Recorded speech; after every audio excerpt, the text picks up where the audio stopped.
Have you ever noticed how some people unravel when you stop reacting?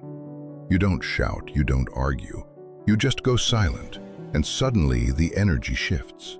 They chase, they provoke, they panic. Why? Because your withdrawal flips the script. When you stop being predictable, you stop being controllable. Carl Jung said, "Everything that irritates us about others can lead us to a better understanding of ourselves." Your silence forces others to face their own discomfort, revealing who's been pulling your strings all along. Imagine choosing yourself, stepping back, and watching the world scramble to understand you. In this video, we'll dive into Jung's psychology to uncover why your unavailability terrifies others, how it breaks their manipulation, and why silence is your ultimate act of power. Ready to discover what happens when you stop reacting? Let's find out. Have you ever felt like you're giving too much of yourself away? Always saying yes, always reacting, always being there for everyone else. What if I told you that by doing less, by pulling back, you can actually gain more control over your life and your relationships? You see, when you're always available, emotionally, physically, psychologically, people start to expect it. They rely on your reactions, your emotions, to validate their own. But here's the twist. When you stop reacting, when you choose silence instead, it disrupts their expectations. It makes them uncomfortable because they can no longer predict your behavior. And in that unpredictability lies your power. Now, let's dig deeper. Carl Jung said, "What annoys us in others can guide us to deeper self-awareness." Think about this. When you become inaccessible, who really gets desperate? Who gets irritated? Who tries to provoke you just to elicit some emotion back? The answer reveals more about them than it does about you. It shows how much you've been manipulated without even realizing it. This is where the contrarian belief comes in. Withdrawal isn't weakness, it's strength. It's not about turning your back on the world, it's about choosing yourself. It's about learning what Jung called individuation, the process of becoming whole, authentic, complete. And this journey begins when you understand that silence can be stronger than 1,000 arguments. That withdrawal, when it comes from awareness and not escape, is an act of power. But why does this happen? Why do people panic when you stop reacting? It's because your availability has been their crutch. They've grown used to controlling you through your reactions, your impulses, your predictability. When you withdraw, the game changes. Those who thought they knew you suddenly realize they know nothing about you. And that uncertainty? That's where your power lies. Let me give you an example. Imagine a friend who only texts you when they need something. You're always there, always responding, always helping. But one day, you decide to take a break. You don't respond immediately. Suddenly, they start to worry, to question if something's wrong. They might even reach out more, not because they care about you, but because they're used to having you at their beck and call. Your withdrawal forces them to confront their own dependency on you. Now, you might be thinking, but if I withdraw, won't I lose friends or opportunities? And yes, that might happen. But here's the truth. Those are the people who are only using you for your availability, not valuing you for who you are. True connections, true opportunities will respect your boundaries and appreciate your authenticity. So, as you start to practice withdrawal, pay attention to who gets desperate, who tries to pull you back into old patterns. Their reactions will tell you a lot about the true nature of your relationships. But before we explore how to withdraw effectively, let's first understand why we're so conditioned to be available in the first place. If this content is making sense to you, click the subscribe button and subscribe to the channel. Thank you for your support. Think you're being kind by always saying yes? What if I told you that always being available is silently draining your soul? You're not just giving your time, you're giving away your power. Let's uncover why being too accessible is a trap and how breaking free can change everything. You've been taught since childhood to be there for everyone, to respond instantly, to say yes even when every fiber of you screams no. Society tells you your worth depends on how much you give to others. But here's the harsh truth. Constant availability isn't a virtue, it's a prison. When you're always there, emotionally or otherwise, you become predictable. And predictability, it's a tool for manipulation. People treat you like an emotional emergency button. Need validation? They call you. Need a distraction? They text you. And when they're done, they shelve you until the next crisis. Why? Because you've made yourself too easy to access. Carl Jung called this the persona, the mask we wear to be loved, accepted, or needed. But this mask comes at a cost. You say it's fine when you're suffocating. You reply to messages when you're exhausted. You justify yourself like you owe the world an explanation. Sound familiar? Here's the kicker. The more you put yourself on everyone else's stage, the less room you have on your own. Being overly available is self-abandonment, dressed up as kindness. You're not just giving time. You're handing out your vital energy, thinking it's infinite. Spoiler, it's not. And those who demand your availability, they don't want you. They want what you provide. Comfort, attention, validation. But here's what happens when you set a boundary, when you say no, or when you don't jump to respond. They get irritated. They call you cold, distant, weird. Why? Not because you've changed, but because you've stopped being their emotional crutch. Jung's wisdom hits hard here. What's abundant loses value. No one respects what they don't earn. No one cherishes what's always there. So pause and ask yourself, who truly deserves your time, your energy, or better yet, who deserves your absence? Stick around because next, we're diving into why you react so quickly and how protecting your psychic energy can make you unstoppable. Ever wonder why you feel so drained after a pointless argument or a text you just had to answer? What if every impulsive reaction is leaking your inner strength, leaving you vulnerable to manipulation? Carl Jung's psychology reveals how your emotional reactions are costing you more than you think. Let's dive into how to protect your energy and take back control. Your mind isn't a machine that reacts without consequences. Carl Jung saw it as an energy system, where every thought, emotion, and reaction burns a piece of your psychic energy. The question is, are you choosing where that energy goes, or are you letting others drain it? Every time you snap back at a criticism that didn't deserve your attention, every time you argue just to prove you're right, or try to please someone who doesn't value you, you're throwing away your inner strength on things that don't nourish you. Jung had a powerful insight. That which you resist persists. The more you react, the more you tie yourself to the drama. You're not weak if you feel exhausted. You're just misdirecting your energy. And here's the scary part. When you're drained, you're vulnerable. Manipulative people, emotional leeches, they sense it. They see you reacting to everything, trying to fix the world, and they pounce. They thrive on your unguarded energy. But Jung also gave us a way out. A healthy psyche conserves its energy. It's about saying no without guilt, staying silent without feeling weak, observing before acting. True power isn't in reacting, it's in choosing when to act. Think about it. How many nights have you lost sleep over a conversation you couldn't let go? How many hours have you spent replaying what you should have said? That's your energy draining away, feeding ghosts that don't deserve your attention. Your psychic energy is like a force field.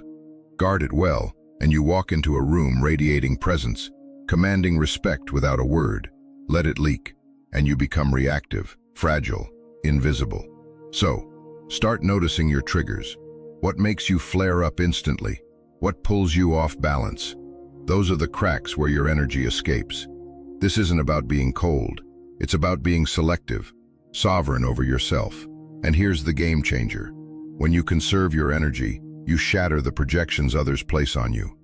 That shakes people up because it leads us to a darker truth, silent manipulation. Stick around, because next, we'll expose how some people feed off your reactions and why your unavailability can dismantle their games. You think you're in control of your reactions, but what if you're just playing someone else's game? The truth is, every time you react, you might be falling into a trap of silent manipulation. Carl Jung's psychology exposes how others use your emotions against you, and how stopping your reactions can break their hold. Ready to see who's really pulling your strings? You feel like your reactions are your choice, but here's a darker truth. Most of them are programmed. Opportunistic people don't need to yell or threaten. They just press the buttons you've left exposed, and you react every time. Carl Jung called this projection. People cast onto you what they can't face in themselves. But there's a hidden side to this. When you're overly available, you become a blank canvas for their projections. That friend who only calls in a crisis, that partner who expects you to save the day, that person who praises you only when you're useful. They're not seeing you. They're seeing the role you've agreed to play. Why do you play along? Fear. Fear of disappointing, of not being loved, of being abandoned. But here's the real manipulation. It's not loud, it's silent. It's the guilt that makes you feel you owe them your time, your energy, your understanding, even when it's tearing you apart. Jung's insight cuts deep. Manipulators don't need to control you. They just need you to keep reacting predictably. But what happens when you stop? When you say no, stay silent, or withdraw, instead of explaining yourself? The game breaks. Their projections crumble because you're no longer their mirror. They're left staring at their own emptiness. And that's terrifying for them. Your unavailability becomes a threat. It forces them to face what they've been avoiding. Suddenly the criticism starts. The drama flares up. They call you selfish or distant. Why? Not because you're wrong, but because you've stopped being their emotional crutch. Jung said, "We do not become enlightened by imagining figures of light, but by making the darkness conscious. When you stop reacting, you force others to see their own shadows. That's why they lash out. It's not about you. It's about their discomfort. But here's the challenge. Are you ready to be misunderstood, criticized, or even rejected for protecting your energy? Because in that discomfort lies a new kind of power. For example, picture a coworker who always dumps their stress on you. You listen, you help, you exhaust yourself. Now, imagine saying, "I can't talk right now," and walking away. They might get upset, but you've just reclaimed your energy. That's the power of breaking their projections. So ask yourself, who's been using your reactions to keep you in their game? And are you ready to step out?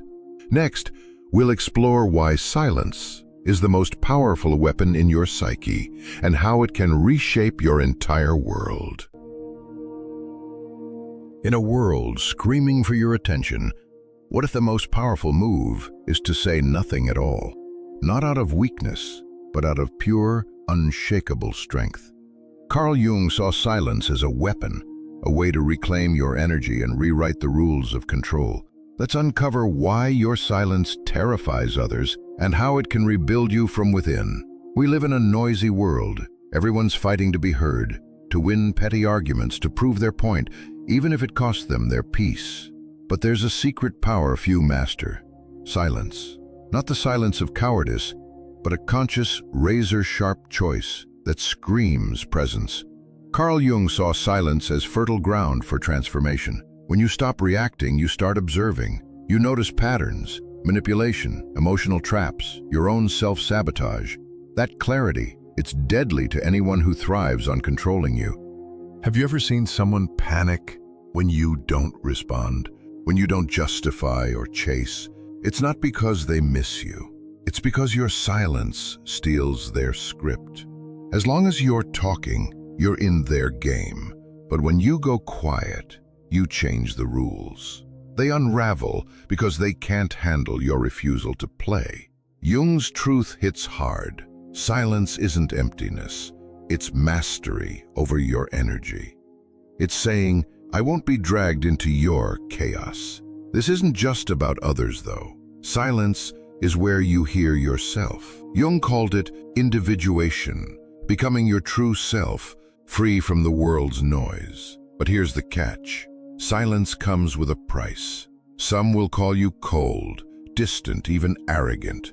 They'll pull away because you're no longer their emotional crutch. Let them. Those reactions just show they never valued your depth, only your utility. Here's the deeper truth. As you grow, you get stingier with your words. Every sentence is an investment of your energy, and not everyone deserves your truth. Silence isn't retreat, it's sovereignty. It forces others to face their own internal noise, their own discomfort. And that reveals more about them than any argument ever could. For example, imagine a family member who always guilts you into fixing their problems. You've always jumped in, but this time, you stay silent. You don't explain, you don't engage. They might lash out, but you've just reclaimed your power. That's silence at work. The real magic, though, is what silence does for you. It's not just about unsettling others. It's about rebuilding you. In that quiet space, free from demands, you reconnect with your essence, your strength. You start to recover the energy you've been giving away. So ask yourself, where are you wasting your words? Who's been rattled by your silence? Next, we'll dive into how to use your energy consciously, to choose who gets your soul and who doesn't, because silence is just the start of mastering your power. Knowing you should protect your energy is one thing, but are you still saying yes when you mean no, trapped in conversations that drain you? Carl Jung's path to becoming your true self starts with one bold move: conscious unavailability. It's not about being cold, it's about reclaiming your soul. Ready to learn how to stop playing everyone else's game and start living for you? Understanding all this in your head means nothing if you keep saying yes when you want to scream no, if you keep answering texts that stress you out, or stay in relationships that only exist because you're too afraid to let go. Awareness without action is just self-deception. True change, true individuation, as Carl Jung called it, starts when you get serious about being selective with your energy. Conscious unavailability isn't about being harsh or distant. It's about guarding your time, your peace, your essence. It starts small. Don't reply to that message right away. Take a deep breath before reacting to drama. Walk away from a pointless argument. Turn off your phone without guilt. Say, "Not today," or "I'm not interested." Most importantly, stop explaining yourself. You don't owe anyone your reasons. Jung knew that individuation, becoming your true self, requires a sacred kind of isolation. Not loneliness, but a retreat where you hear your own voice without the world's noise, where you rebuild who you are, not based on others' expectations, but from your own core. Here's how you know you're growing. Notice who pulls away when you get reserved, who provokes you when you don't react, who says you've changed when you start protecting your peace. Those reactions aren't proof you're wrong, they're proof you're breaking free. Conscious unavailability is your foundation for self-determination. Every no to the world is a yes to yourself. Every time you step back from toxicity, you're choosing your peace over fake connections. But let's be real, it's not easy. You'll feel guilty. You'll worry you're being selfish. Others will call you cold or harsh.